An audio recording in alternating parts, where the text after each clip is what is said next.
오늘 우리에게 주신 하나님의 말씀 사도행전 2장입니다.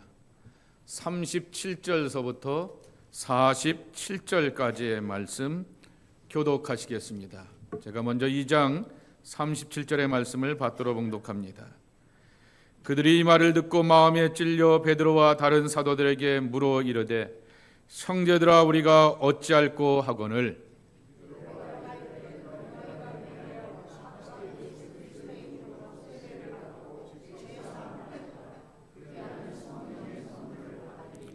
이 약속은 너희와 너희 자녀와 모든 먼데 사람 곧 주 우리 하나님이 얼마든지 부르시는 자들에게 하신 것이라 하고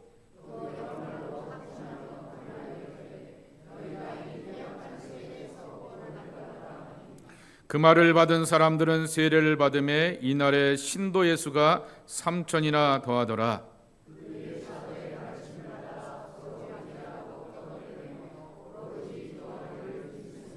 사람마다 두려워하는데 사도들로 말미암아 기사와 표적이 많이 나타나니 또 재산과 소유를 팔아 각 사람의 필요를 따라 나눠주며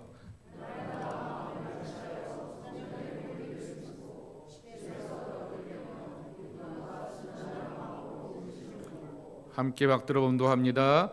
하나님을 찬미하며 또 온 백성에게 칭송을 받으니 주께서 구원받는 사람을 날마다 더하게 하시니라. 아멘. 오늘은 특별한 강사님을 이렇게 모시고서 함께 하나님의 말씀을 듣습니다. 지난 주중에 영락교에서 주관하는 선교적 교회 세미나가 있습니다. 영락교가 그렇게 강조하는 선교적 교회, 그리고 또 모든 교회들의 건강한 모습, 이것이 바로 선교적 교회인데요. 그러한 사역을 위해서 한국에서 오셔서 또 세미나 인도하시고 또 저희 교회에 오셔서 이렇게 말씀을 전해주시는데요. 세미나에 참석한 사람들이 한 25분이 목사님들이 토론토에 있는 분들 가운데서 24분이 장로교고 저만 감리교 목사, 저만 참석하게 되었습니다. 그리고 강사로 오시게 되었던 7분의 강사분이 계셨거든요. 교수님 3분, 목사님 4분 이렇게 계셨는데 교수님 3분 가운데 한 분이 감리교 신학교 목원대학교 신학과에 계시는 교수님, 그리고 감리교 목사님이 이제 오셨는데 오늘 강사 목사님이신 안산 명성교회 김홍선 목사님이십니다. 목사님의 사역은 주일에는 교회를 향하여서, 그리고 주중에는 교회 밖으로, 그래서 정말 교회는 또 이렇게 섬겨갈 뿐만 아니라 또 교회 밖으로 안산시가 70만이라고 합니다. 그래서 그 시를 섬겨가는 귀한 사역들을 해가고 계시는데요. 우리 교회 생일인 것 이렇게 공교롭게도 하나님께서 아주 적절하게, 제가 저희 교회 창립기념이란 말씀도 드리지 않았는데 좋은 교회 모델을 찾습니다 라고 하는 제목으로 이렇게 말씀을 준비해 주셨습니다. 함께 큰 은혜 받는 그러한 시간 되시기 바라고요. 목사님 나오실 때 할렐루야로 환영해 주시기 바랍니다.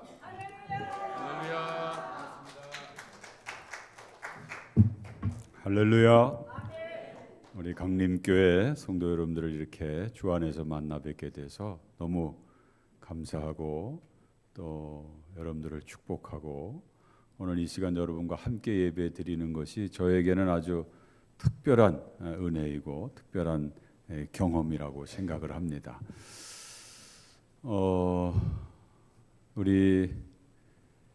제가 경기도 안산이라는 곳에서 목회를 하고 있는데 안산이라는 곳을 여러분들이 아시는지 모르겠습니다.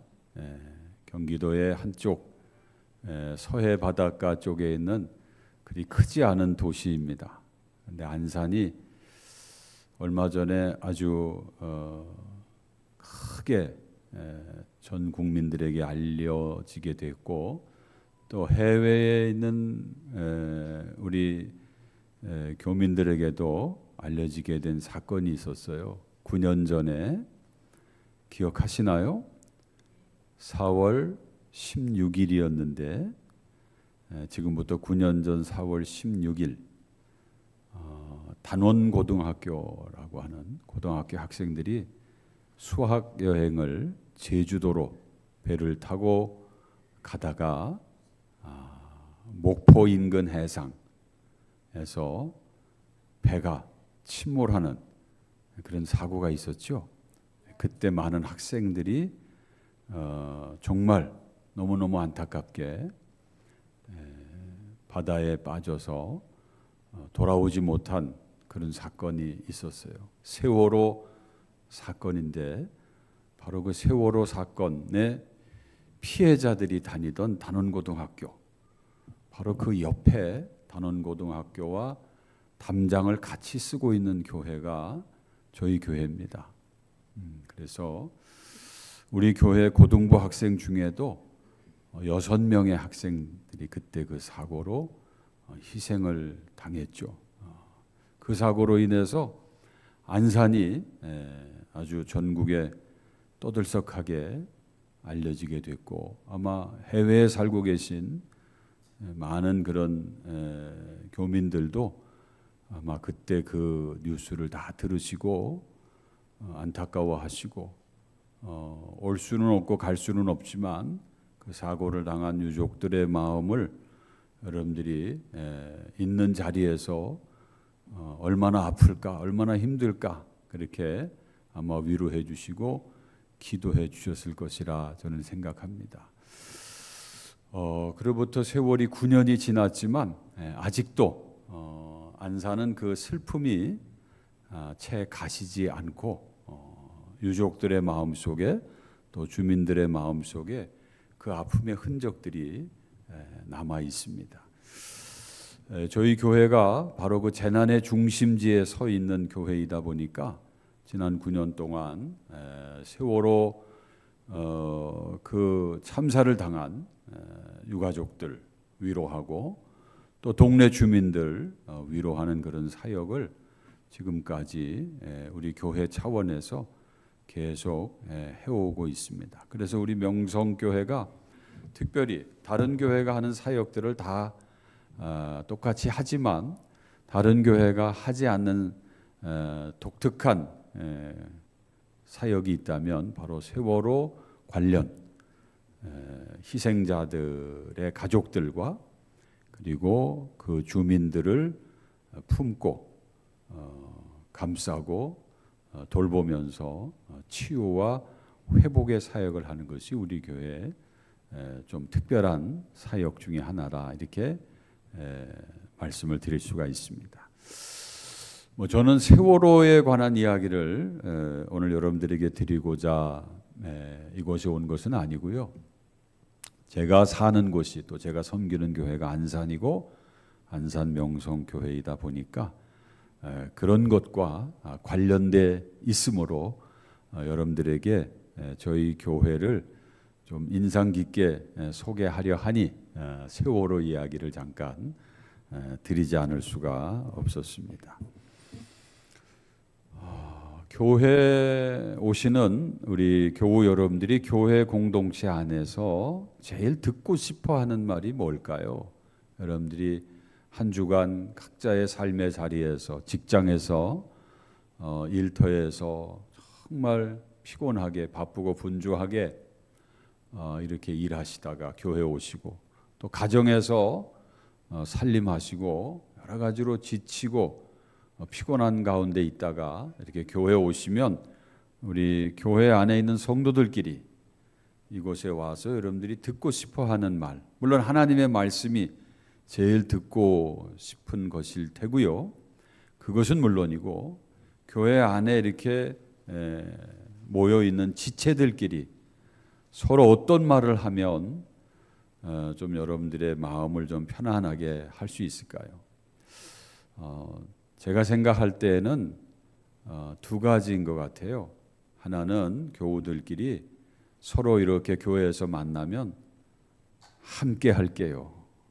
함께 할게요. 사람들마다 다 삶의 그 곤고함이 있거든요. 힘겨움이 있거든요. 근데 교회 왔을 때 우리 교우들끼리 서로 저 눈빛을 바라보기만 해도 서로를 이해하고 공감하면서 집사님, 권사님, 장로님 함께 할게요. 아마 이 한마디 짧지만 그런 말을 들으면 상당한 위로가 되지 않겠나 싶습니다. 그리고 또 하나는 힘내세요. 힘내세요. 저희 교회도 이런 말들을 많이 주고받습니다. 함께 할게요. 힘내세요. 여러 말 장황하게 하지 않지만 그저 그 두 마디 속에 교회에 나오는 우리 성도들이 정말 위로를 얻고 힘을 얻고 또 그 안에서 평안을 얻고 내가 교인이구나, 참 우리 교회가 참 따뜻하구나, 이런 것을 느끼게 되는 것 같습니다.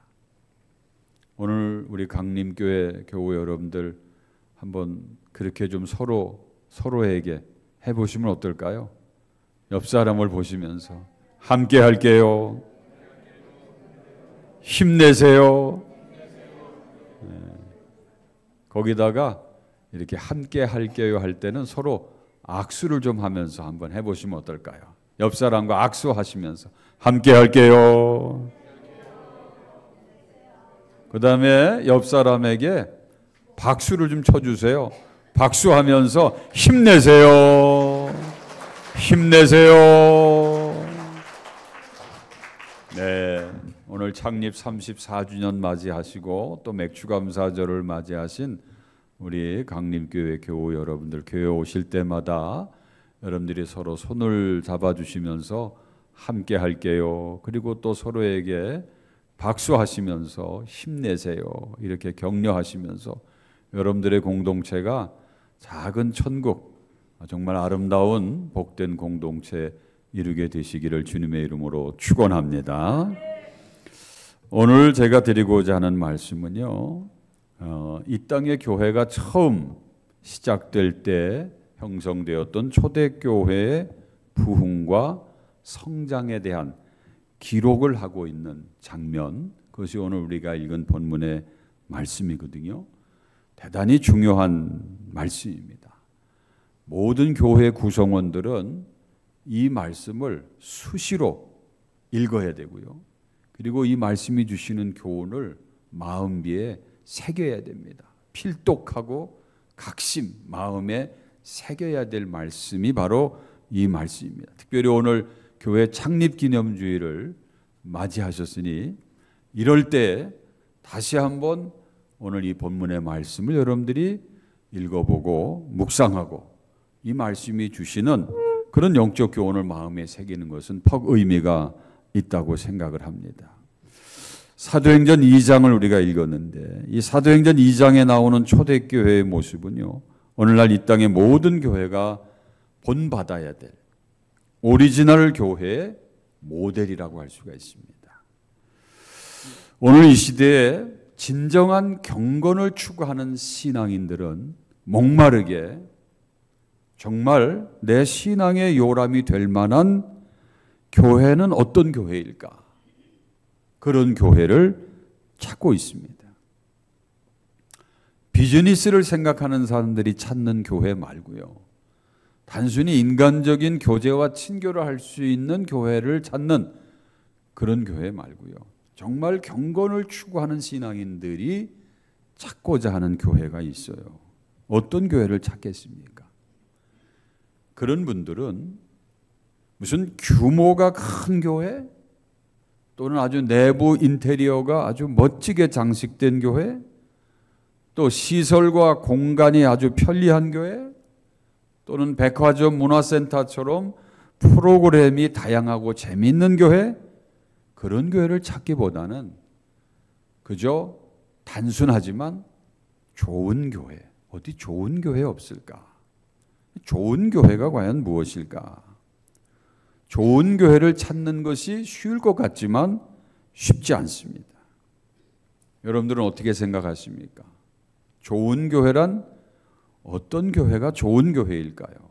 여러분들은 정말 좋은 교회를 찾았다고 생각을 하시는지, 아니면 지금 이 교회를 나오고 있지만 나는 어딘가 좋은 교회를 찾아서 내가 그 좋은 교회로 가야지, 그렇게 또 생각하고 있지는 않습니까?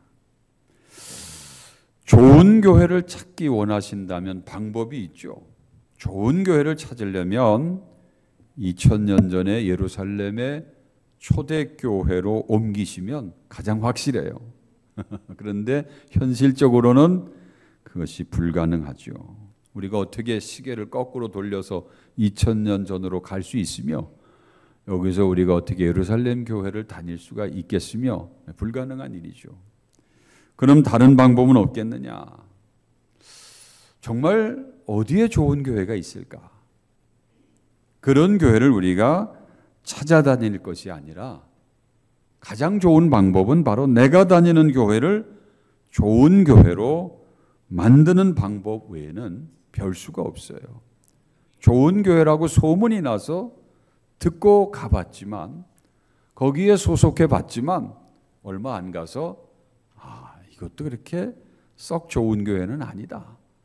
이렇게 또 느끼게 되거든요.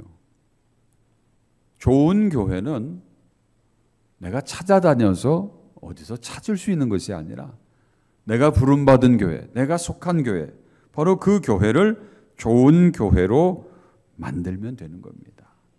그런데 막상 그런 교회를 만들려면 하루아침에 안 돼요.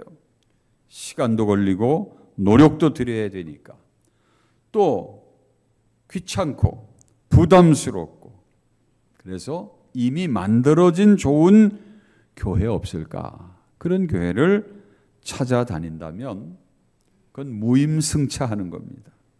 자기는 헌신하지 않으면서 남의 헌신으로 만들어져 있는 쉽게 편안하게 신앙생활할 수 있는 그런 교회를 찾아서 그것이 좋은 교회라고 생각한다면 그래서 그런 사람이 그런 교회를 들어가게 되면 그 순간 그 교회는 뭔가 미흡한 불만스러운 교회가 되어간 것을 또 느끼게 될 겁니다.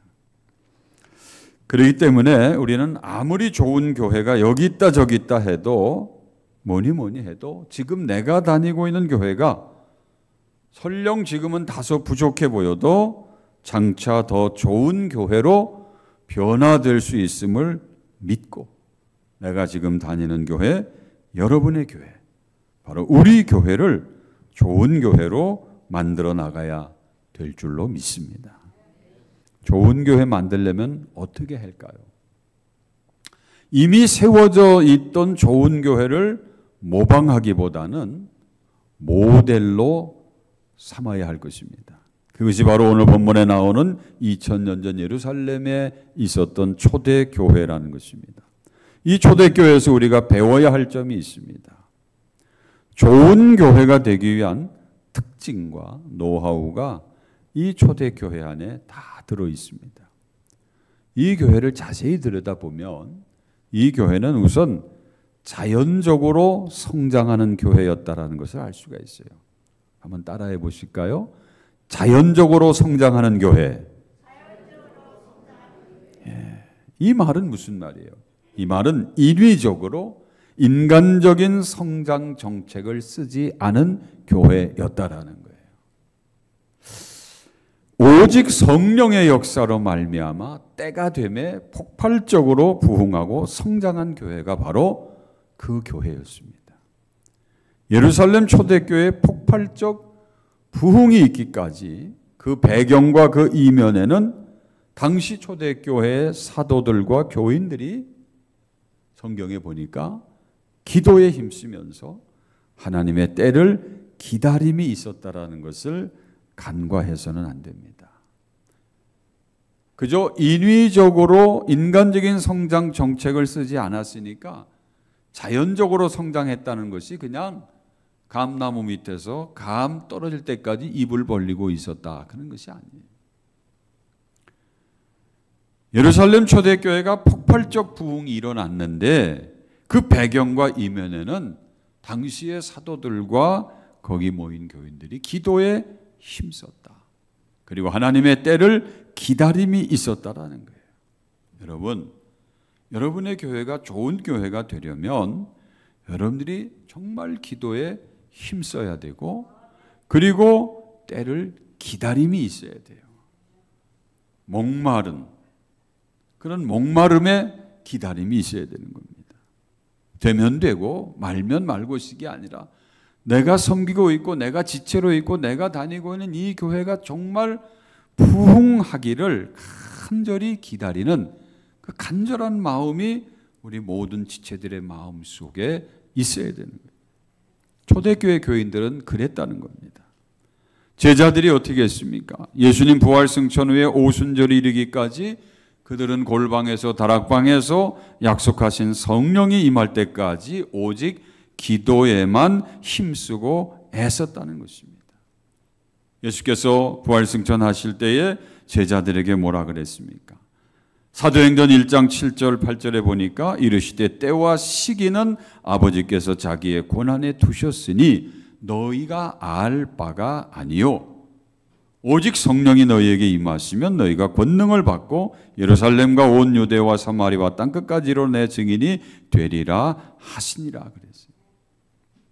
그래서 제자들이 이 말을 듣고 약속하신 성령을 기다리면서 그들이 다락방에 모여서 더불어 마음을 같이하여 오로지 기도에 힘쓰더라 그랬어요. 그랬더니 오순절 날이 이르렀을 때 그들이 다 같이 한 곳에 모였더니 호련히 하늘로부터 급하고 강한 바람 같은 소리가 있어 그들이 앉은 온 집에 가득하며 드디어 성령 강림이 그곳에 이루어지게 된 겁니다. 다시 보고 자세히 보니 초대교회는요, 교회를 빨리 일으켜야겠다는 조급함이 앞선 나머지 기도보다 앞서서 인위적인 성장 정책을 써서 성장한 교회가 아니었습니다. 그저 꾸준히 때를 기다리며 기도했을 뿐이고요. 그 기도의 때가 참에 기도의 분량이 이름에 성령의 폭발로 말미암은 자연적 성장이 이루어졌다는 것입니다. 성장과 부흥의 차이가 바로 이것입니다. 오늘의 교회도 이와 다를 바가 없는 것입니다. 성장이라는 것은 육적 생명의 결과이지만 부흥이라는 것은 영적 생명의 결과인 것입니다. 여러분의 교회는 성장하는 교회입니까? 아니면 부흥하는 교회입니까? 교회와 성도들이 영적으로 살아있기만 하면, 영적으로 깨어있기만 하면 성도들이 사랑과 기도와 헌신과 감사가 숨쉬고 있기만 한다면 하나님이 계획하신 때에 모든 교회는 부흥을 경험하게 될 것입니다. 하나님이 이 교회를 괜히 세웠겠어요? 그냥 세웠겠어요? 이 교회를 34년 동안 하나님이 함께 하시면서 지금도 함께 하시지만 앞으로도 함께 하실 것임을 우리가 확신한다면 이 교회도 하나님께서 지금보다 더 큰 부흥을 이루실 것이라는 이 믿음을 우리 성도 여러분들이 가지시기를 바랍니다. 하나님이 계획하신 때에 주님의 모든 교회는 부흥을 경험하게 될 것입니다.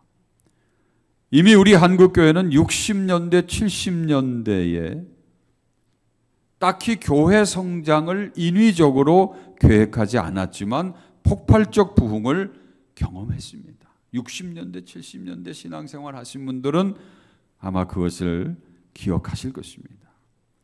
80년대, 90년대 그때는 폭발적 성장이었어요. 인위적 성장 측면이 있었습니다. 제가 80년도 되기 전에 79년도에 신학교에 들어갔는데 80년대로 넘어가면서 우리가 신학교에서 배우는 과목 중에 교회 성장학이라고 하는 과목이 있었습니다. 도널드 맥가브란 교수가 지은 책을 번역해서 우리들을 신학교에서 교회 성장학이라는 것을 가르쳐요. 교회마다 교회 성장을 위한 프로그램이 그때 개발되고 시도가 되기 시작했습니다. 서구의 번영 신학을 그대로 무비판적으로 수입해서 교회가 성장해야 된다, 성장해야 된다, 성장해야 된다. 이 교육을 받고 모든 교회는 정말 인위적 성장 정책을 다양하게 구사하고 펼친 결과 80년대, 90년대 한국 교회가 폭발적으로 성장했습니다. 그런데 그것은 폭발적 성장이지 폭발적 부흥은 아니었습니다. 진정한 교회 부흥은 오직 성령 안에 있을 때만이 가능하다는 사실과, 교회 부흥의 주체는 목사님도 아니고 장로님도 아니고 여러분들도 아니고 오직 하나님이라는 것을 고백하고 인정할 수 있는 저와 여러분이 되시기를 축원합니다. 교회 성장은 목사님과 장로님과 교인들이 여러 가지 지혜를 짜내고 정책을 세우고 자원을 동원하고 조직하고 프로그램을 펼치고 동원하고 이러면 성장합니다. 성장해요. 그러나 그것이 부흥이냐? 사람의 생각과 사람의 노력으로, 사람의 지혜로 뭔가를 사이즈를 키우고 볼륨을 키워낼 수는 있어요. 그건 성장이지 엄밀한 의미의 부흥은 아닙니다. 초대교회 부흥은 그렇게 해서 이루어진 부흥이 아니었다는 것입니다. 부흥의 주체는 바로 사람이 아니라 하나님이시고, 부흥의 주체는 사람이 아니라 성령이시라는 것을 확신하시고, 여러분도 더욱 기도에 힘쓰시고 때를 기다리시고 성령의 역사로 말미암아, 성령 강림의 역사로 말미암아 다시 부흥의 역사를 체험하는 여러분의 교회가 될 수 있기를 축원합니다. 또 우리가 예루살렘 초대교회에서 배울 수 있는 또 한 가지의 교훈이 있어요. 이 교회는 말씀의 역사가 살아있는 교회였다는 거예요. 따라해 보실까요? 말씀의 역사가 살아있는 교회. 예, 감사합니다. 말씀의 역사가 살아있다는 것은 하나님의 말씀이 이 강단에서 강론될 때에, 말씀이 설교되고 선포되고 교육될 때에 그 말씀을 듣는 무리 가운데에 진동의 역사, 즉 말씀이 마치 칼이 되고 북이 되고 힘이 되고 샘이 되어서 말씀을 듣는 회중들이 찔림이 있고 울림이 있고 떨림이 있고 마침내 그 영을 살리는 살림이 있었다는 거예요. 이게 바로 말씀의 역사예요. 이 강단에서 하나님의 말씀이 선포되고 하나님의 말씀이 강론될 때, 그 말씀을 듣고자 모인 사람들이 그 말씀을 듣는 가운데 개인적으로 모두가 다 진동의 역사, 울리고 떨리고 찔려서 마침내 그 영이 살아나게 되는 그런 역사가 있어야 된다는 거예요. 37절 한번 읽어봅시다. 그들이 이 말을 듣고 마음에 찔려 베드로와 다른 사도들에게 물어 이르되 형제들아 우리가 어찌할꼬 하거늘. 이거예요. 말씀이 강론될 때 당시 초대교회는 이와 같은 역사가 일어났어요. 마음에 찔림이 있었어요. 마음에 찔려서 사람들이 베드로와 사도들에게 나와서 이르기를 우리가 어찌할꼬, 우리가 어찌할꼬, 내가 어찌해야 되겠습니까? 이 말은 누가 들어야 되는데, 이아모개가 듣고 김아모개가 들어야 될 말인데 그게 아니라 자기에게 정말로 찌르는 검처럼 칼이 되고 북이 되고, 그래서 내가 어찌할꼬, 어찌할꼬. 이게 바로 말씀의 역사입니다. 베드로가 이르되 뭐라 그래요? 너희가 회개하여 각각 예수 그리스도의 이름으로 세례를 받고 죄사함을 받으라. 그리하면 성령의 선물을 받으리니 또 여러 말로 확증하며 권하여 이르되 너희가 이 패역한 세대에서 구원을 받으라 하니 이 말을 받은 사람들은 세례를 받으며 이날에 신도의 수가 3,000이나 더하더라. 이게 바로 폭발적 부흥입니다. 베드로의 설교, 우리가 알다시피 베드로는 그렇게 꽤 유식한 사람은 아니었을 거라고 추정하죠. 평생 갈릴리 바다에서 고기 잡는 일로 잔뼈가 굵었던 그 베드로가 예수님 따라다니면서 결국 예수님께서 약속하신 성령을 베드로 또 체험을 하고 나서 그가 비겁하게 예수를 부인하고 슬금슬금 뒷걸음치던 그런 베드로가 아니라 담대하게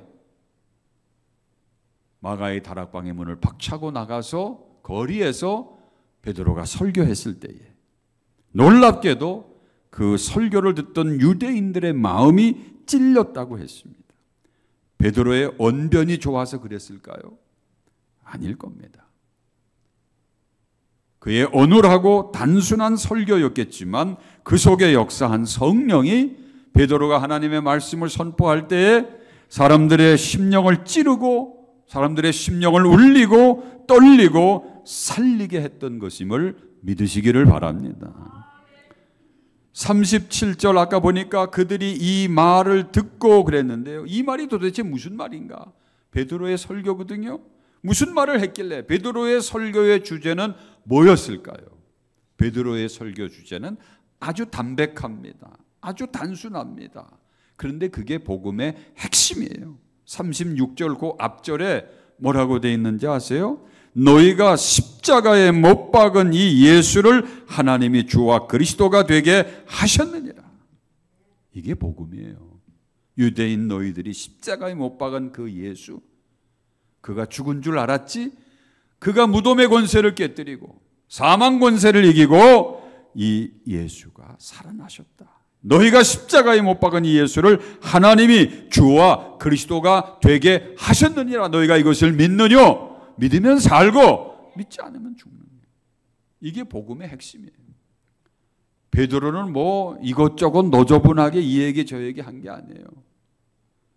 단순하지만 복음의 핵심을 선포했더니 그들이 이 말을 듣고 마음에 찔려서 성령의 감화 감동의 역사가 일어난 거죠. 우리가 어찌해야 좋겠느냐? 이렇게 베드로에게 나왔다는 겁니다. 베드로가 그들을 놓고 회개하라.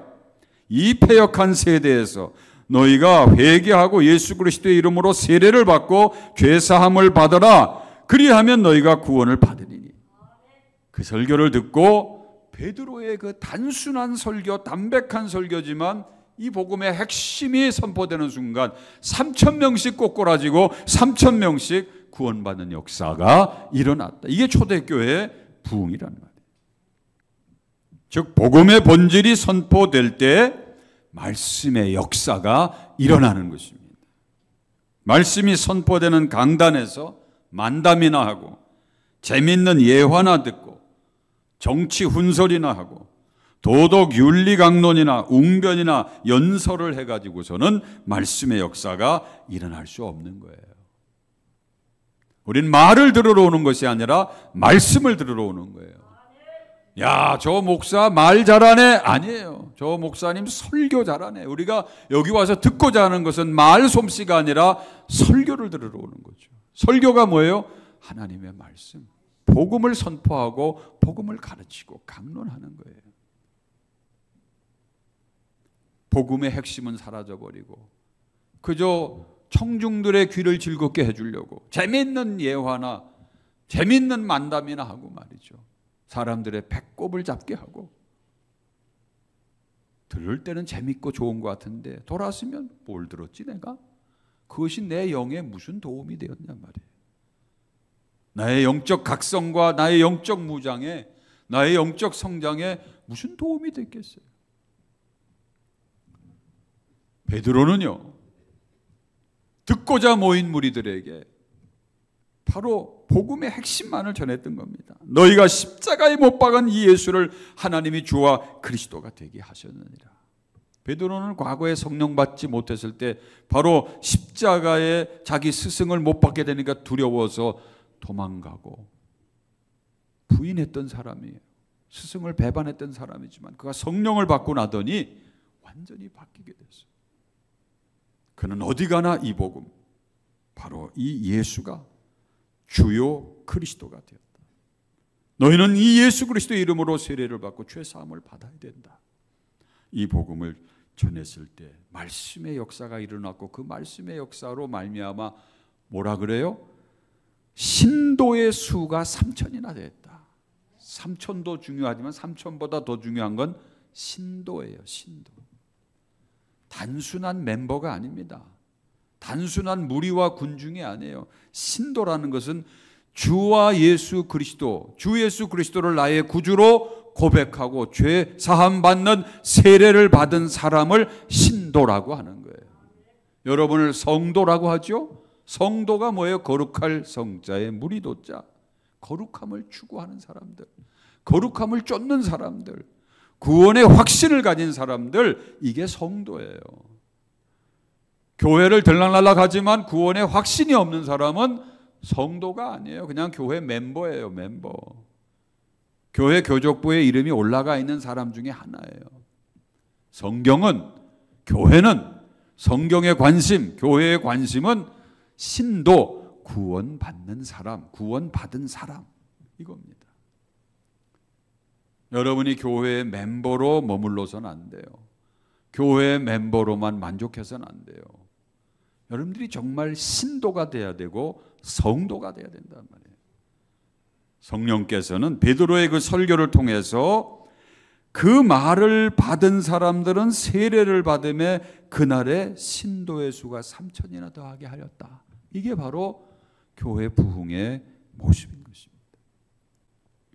듣고자 모인 무리들에게 회개와 죄사함을 호소하고 약속의 말씀을 베드로는 선포한 것뿐인데 사람들은 3,000명이나 세례를 받고 변화된 역사가 일어났으니 어찌 큰 부흥이 아니겠냔 말이에요. 여러분, 3,000명이 모였다, 3만 명이 모였다, 이게 부흥이 아니고요. 구원받은 사람이어야 되는 거예요. 3,000명 모이는 교회에 정말 그 3,000명이 다 구원받은 사람이라면 가장 이상적이겠지만 실제로 그 3,000명 중에 구원받은 사람은 얼마나 될까? 그건 다 점검해 봐야 돼요. 오늘 여기 계신 이 여러분들 가운데 구원받은 사람은 과연 몇 명이나 될까? 우리는 몇 명 출석했나? 이번 주에 몇 명 출석했나? 남자 몇 명, 여자 몇 명, 뭐 직분자 몇 명, 뭐 교사 몇 명, 이렇게 우리는 그렇게 분류하지만 하나님의 관심은 늘 구원받은 사람이 몇일까?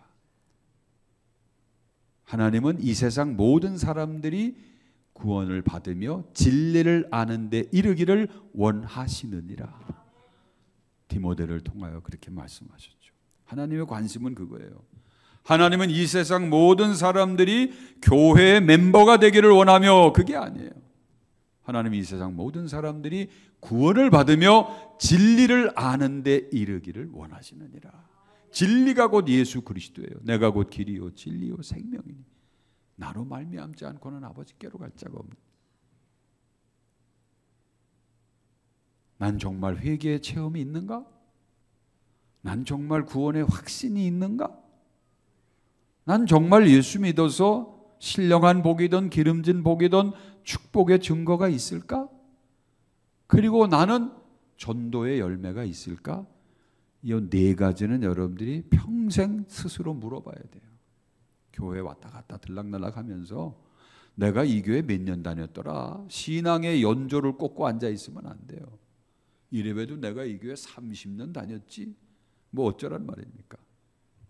신앙의 연조가 중요한 게 아니에요. 34년 나온 게 중요한 게 아니에요. 3년 4개월을 나왔어도 34일을 나왔어도 그가 정말 회개의 체험이 있고 구원의 확신이 있고 축복의 증거가 있고 전도의 열매가 있으면 그가 알곡 성도예요. 30년을 나왔어도 내가 회개 체험이 있었나?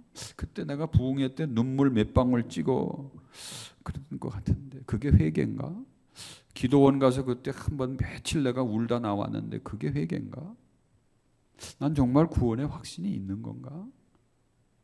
내가 예수 믿고 축복받았다라고 남에게 이야기할 수 있는 게 뭐지? 눈에 보이는 복은 뭐고 눈에 보이지 않는 복은 뭐지? 너 예수 30년 믿었다는데 네가 예수 믿고 받은 복이 뭐니? 나한테 좀 설명 좀 해봐라. 그랬을 때에 내가 받은 땅의 복은 무엇이고 내가 받은 하늘의 신령한 복은 뭐지? 이거 설명할 수 있을까?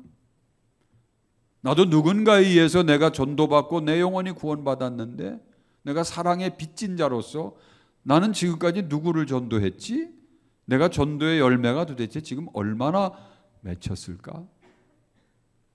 그냥 나 하나 간신히 교회 다니다가 그냥 나만 다니다가 여기서 하늘나라 가는 거 아닌가?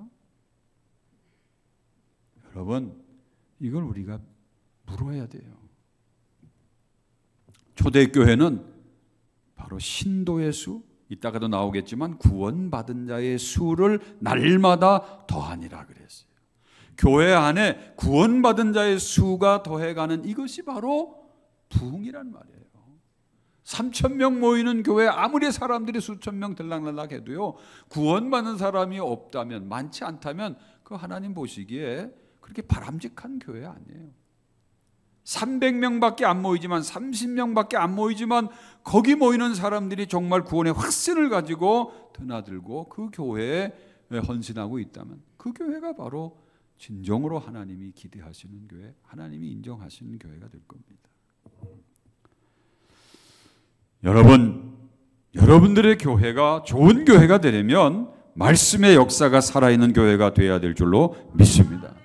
그러므로 여러분 교회 강단에서 여러분의 목사님이 매주일 외치는 설교가, 또 여러분의 담임 목사뿐만 아니라 이 강단에 수시로 여기 와서 말씀을 전하는 말씀의 사자들, 말씀을 설교하는 사람들의 그 설교가 미사여구를 동원한 현란한 수사학의 기교나 공교한 언어의 유희나 인간적인 웅변이나 연설이 되지 않고 듣고자 모인 회중들의 심령골수를 찔러 쪼개는 하나님의 권능이 선포될 수 있기를 여러분들은 중보기도 하셔야 됩니다. 텔레비 채널 바꾸다가 재밌겠다 하고 얻어 걸린 채널 재밌게 듣고 광고 시간에 끝내는 게 아니에요. 말씀을 선포하고자 하는 설교자가 일주일 내내, 한 달 내내 말씀을 위하여 붙들고 기도하고 준비하고 그렇게 해서 여러분들에게 말씀을 전하듯이 듣고자 모이는 여러분들은 그날의 말씀을 선포하는 자를 위해서 중보기도해야 된단 말이에요. 기도로 준비하고 설교자를 위해 중보기도하고 와서 듣는 거 하고 아무 생각 없이 와서 앉아 있다가 뭐 하나 얻어 걸릴까 하고 듣는 거 하고는 다른 겁니다. 초대교회는 그리하지 않았다는 거예요. 여러분 목사님의 설교가 죄인의 심령을 후벼 파고 도려내기도 하는 말씀, 마치 지진이 일어날 때 지축이 흔들리듯이 심령의 지축에 지진이 일어나게 하는 말씀, 시리와 좌절에 빠진 사람들에게 다시 일어서도록 무한한 용기를 심어주는 진군의 북소리 같은 울림이 일어나는 말씀이 선포되고 운반되고 전달되고 증거될 수 있는 설교가 되게 해달라고 기도하시기를 바랍니다. 우리 설교자들은 그것이 정말 절박해요. 정말 그것이 필요해요. 아무리 우리가 지적으로 우리의 이성을 동원하고 학문적인 자료를 가지고 설교를 준비했다 할지라도요, 그게 다가 아니에요. 활용점정은 바로 듣고자 모이는 여러분들의 기도입니다. 함께 모여서 말씀을 앞에 두고 기도할 때 역사가 일어나는 거예요. 그래서 저도 우리 교회 주일 중보기도대를 만들어서 10시에, 주일 오전 10시에 제 말을 이해하는 교인들 자율적으로 나와서 다른 방에서 기도합니다. 주일 11시에 예배를 위해서. 그날의 예배에서 선포되는 말씀이 정말 권능의 말씀이 되게 해달라고 기도하는 거죠. 준비는 제가 하지만 그 기도를 힘입고 하나님의 말씀이 듣고자 모인 각 사람들의 심령골수 관절을 찔러 쪼개는 능력의 말씀이 되게 해달라고 제가 겨우 여러분들에게 간절히 기도를 부탁하는 겁니다. 진정한 교회 성장과 부흥은 외형적 규모의 확대가 아니라 교회 안의 말씀의 성장과 말씀의 부흥이어야 함을 고백하시는 우리 강림교회 성도 여러분들이 되시기를 축원합니다. 마지막으로 또 한 가지 배울 수 있어요. 이 초대교회에서 배울 수 있는 좋은 교회의 모델은 뭐냐 하면 균형이 잡힌 교회였다는 거예요. 한번 따라해 보실까요? 균형이 잡힌 교회. 당시 예루살렘 교회가 크게 부흥한 교회였는데요. 이 교회의 성장을 가만히 뒤다 보니까 매우 균형 잡힌 성장이었어요. 우선 예루살렘 교회는요, 사도들에게 가르침을 잘 받았다 그랬죠. 42절 말씀을 다시 보면요, 이렇게 되어 있어요. 그들이 사도의 가르침을 받아 서로 교제하고 떡을 떼며 오로지 기도하기를 힘쓰니라 그랬죠. 사도들에게 가르침도 잘 받았어요. 말씀도 잘 배웠고요. 말씀만 배운 것이 아니라, 여러분 말씀만 배우다 보면 머리가 커져가지고요, 말씀만 너무 이쪽으로 치우치다 보면 기도가 약해요. 거꾸로 기도만 하다 보면 말씀이 빈약해요. 신앙생활하는데 이 말씀과 기도와 말씀은 항상 밸런스, 균형을 잡아야 되는 거예요. 우리 몸도 건강하려면 건강의 요체는 뭐예요? 밸런스잖아요. 균형이거든요. 우리 몸의 영양소들이 균형을 잡으면 우리가 건강한 거지만 이게 깨져버리면, 이게 기울어져 버리면 병이 오는 거예요.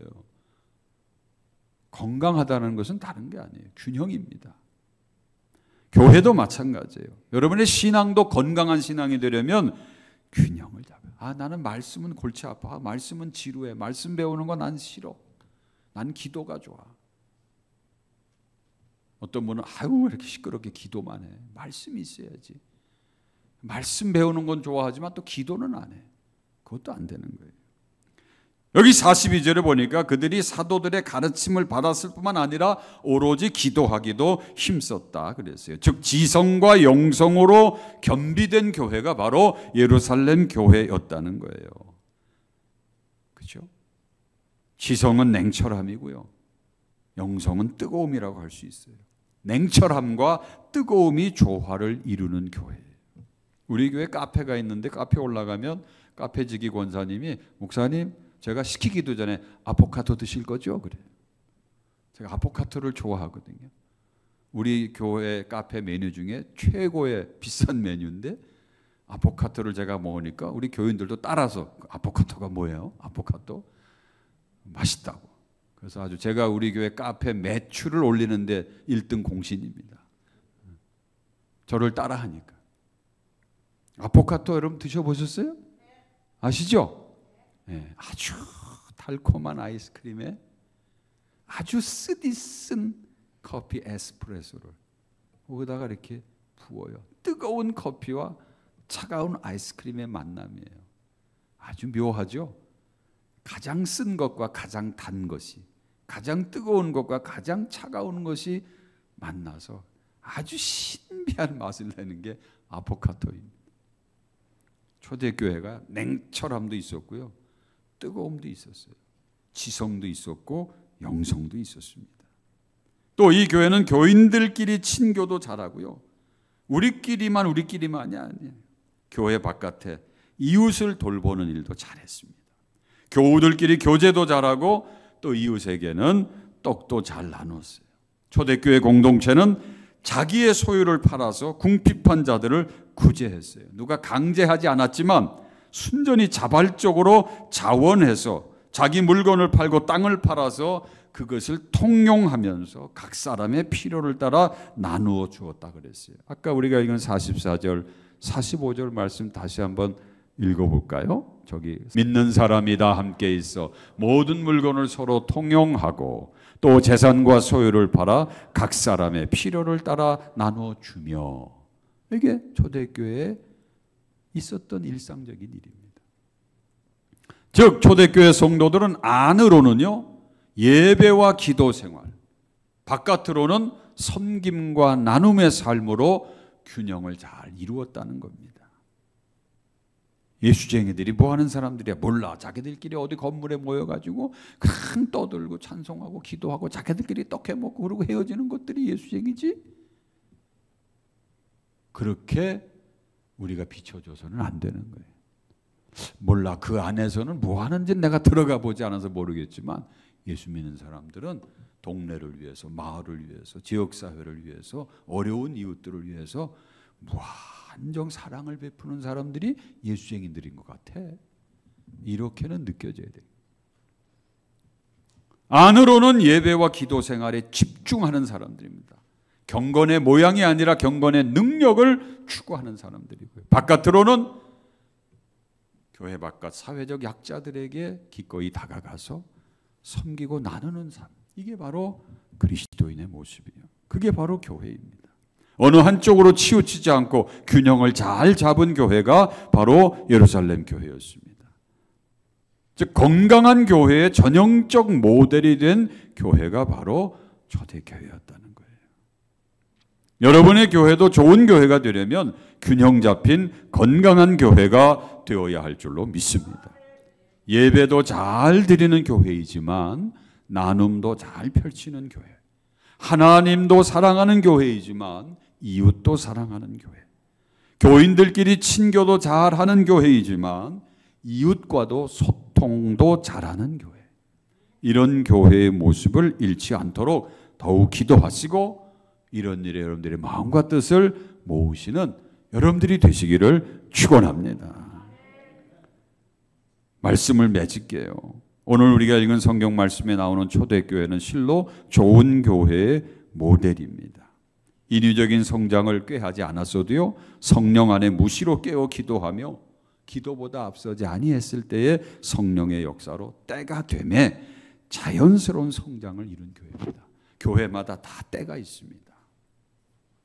때가 지나갔다라고 생각하지 마시고 때가 오고 있다라고 기대하시고 희망을 버리지 말고 소망을 가지고, 아까 우리 찬양대가 이런 교회 되게 하소서, 아름다운 찬양, 그것이 바로 여러분의 기도 제목이 되어서 때가 오고 있다, 부흥의 때가 오고 있다, 그렇게 여러분들이 기대하시면서 더욱 기도에 힘쓰시기를 바랍니다. 반드시 부흥의 때가 올 것입니다. 그리고 말씀의 역사가 살아있는 교회였다고 그랬죠. 회개와 거듭남으로 중생의 기쁨과 변화된 사람들이 차고 넘치는 역동적인 교회였습니다. 그리고 균형 잡힌 교회로서 교회 안팎으로 소통과 나눔을 잘 실천했던 모범적인 모델 교회였습니다. 이렇게 했더니 그 결과로 어떻게 됐다고요? 아까 읽은 마지막 47절 말씀, 이게 결과예요. 한번 읽어보십시다. 하나님을 찬미하며 또 온 백성에게 칭송을 받으니 주께서 구원받는 사람을 날마다 더하게 하시니라. 이게 부흥의 정의입니다. 구원받은 사람을 주께서 날마다 더하게 하는 부흥의 정의. 성장의 정의는 주님이 아니라 우리가 멤버십을 날마다 더하게 하는 게 성장이에요. 부흥은 주께서 구원받는 사람을 더하게 하시는 게 바로 부흥이라는 겁니다. 불신자들도 좋아하고 칭찬할 만한 교회가 되니까 그 일이 하나님께 찬미와 영광의 제목이 되었다라는 겁니다. 우리 강림교회 성도 여러분, 좋은 교회의 모델은 멀리 있지 않고요, 바로 오늘의 말씀 속에 있음을 깨달으시고요, 어디 좋은 교회 없을까 여기저기 기웃거리고 찾아다닐 것이 아니라 지금 여러분이 부름받은 이 교회, 여러분은 하나님 섭리와 계획 속에 이 교회로 부름을 받은 사명자예요. 어차피 여러분들이 토론토 시내의 모든 교회를 다 다닐 수는 없어요. 몸이 하나인데 많은 교회 중에 왜 나를 하나님이 이 교회를 다니게 하셨을까? 왜 그러셨을까? 하나님의 뜻이 있을 것입니다. 그러니까 여러분, 좋은 교회 모델 찾아다니지 마시고 여러분의 교회를 좋은 교회의 모델로 삼으시기를 바랍니다. 여러분의 교회도 자연적인 성장을 이루는 교회가 되시고 말씀의 역사가 일어나는 교회가 되시고 균형 잡힌 성장을 추구하는 교회가 될 수 있기를 바랍니다. 그래서 여러분에게 자부심과 긍지가 높은 교회가 되고 지역사회에서는 칭찬과 존경을 받는 교회가 될 수 있기를 소원하시고 기대하시고 기도하시기를 바랍니다.